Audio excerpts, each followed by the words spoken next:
अधिकाऱ्याचा निषेध, यांच्यावर कारवाई झालीच पाहिजे, यांच्यावर कारवाई झालीच पाहिजे। कोण म्हणतं देत नाही, कोण म्हणतं देत नाही, हम सब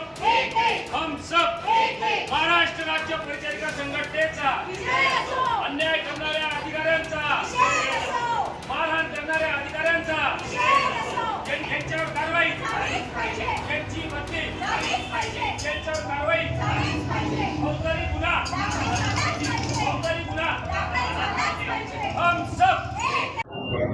आज रोजी मॅडम अचानक राऊंडला आल्या। आज त्यांची सीएनई होती आणि सीएनई मध्ये कोणी आलं नाही याचा राग येऊन त्यांनी अचानक राऊंड घेतला आणि आम्ही युनियन तर्फे फ्री सीएनई केलेली होती, त्यामुळे त्याचा राग येऊन त्यांनी वॉर्ड मध्ये आल्या आणि ओटी मध्ये बिना कपडे चेंज करता मध्ये गेल्या। त्यामुळे मी त्यांचा व्हिडिओ काढला। आधी त्यांना रिक्वेस्ट केली की तुम्ही कॅप मास्क घाला, कपडे बदला, परंतु त्या तशाच गेल्याने मी व्हिडिओ काढत होती। तर त्या बाहेर आल्या आणि व्हिडिओ का काढते, कोणाच्या परमिशनने काढते असं म्हणून माझा मोबाईल हिसकून घेतला आणि माझे दोघं हात मिळून माझ्यावर मारहाण करण्याचा प्रयत्न केला। अधिसेविका भराडे मॅडम।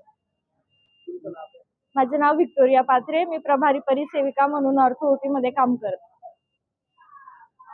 आजच्या दिवशी श्रीमती व्हिक्टोरिया पात्रे सिस्टर यांना अधिसेविका श्रीमती अरुणा भराडे मॅडम यांच्याकडून मारहाण झालेली आहे। गेल्या 10 वर्षापासून भराडे मॅडम या परिचर्या संवर्गाला विविध पद्धतीने वर्ग 2 असताना सुद्धा गेल्या 10 वर्षापासून विविध पद्धतीने त्रास देत आहेत। शिवाय त्यांनी त्यांच्या आर्थिक फायदा व्हावा म्हणून परिचर्या प्रशिक्षण म्हणून एक रजिस्ट्रेशनसाठी आम्हाला कंपल्सरी असतं, त्याच्यासाठी त्यांनी 500 रुपये अतिशय जास्त शुल्क आकारत परिचर्या प्रशिक्षण चालू केलं। त्याच्यामध्ये त्यांनी सर्व कामे ही विद्यार्थ्यांकडून करून घेतली, विद्यार्थ्यांना अक्षरशः भांडे सुद्धा धुवायला लावलेत, त्याचे सुद्धा व्हिडिओ व्हायरल झालेले।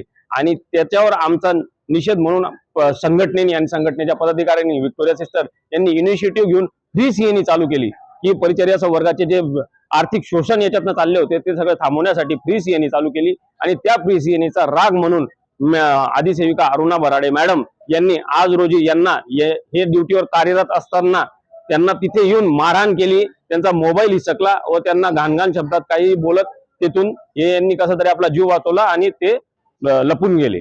आणि या सर्व गोष्टीवर त्वरित आणि कठोर कारवाई ही झालीच पाहिजे। आम्हाला त्यांच्यावर फौजदारी गुन्हा हा दाखल झालाच पाहिजे। अशा अन्यायकारक अधिकाऱ्याचं शोषण, ते अधिकाऱ्याकडून शोषण परिचर्या संवर्गाचं गेल्या 10 वर्षापासून चाललेलं आहे, याच्यावर त्वरित कठोर कारवाई झाली पाहिजे। तोपर्यंत आम्ही आमचं काम बंद आंदोलन मागे घेणार नाही ही मी तुम्हाला ग्वाही देतो आणि प्रशासन आमची त्वरित दखल घेईल अशी प्रशासनाला विनंती आहे।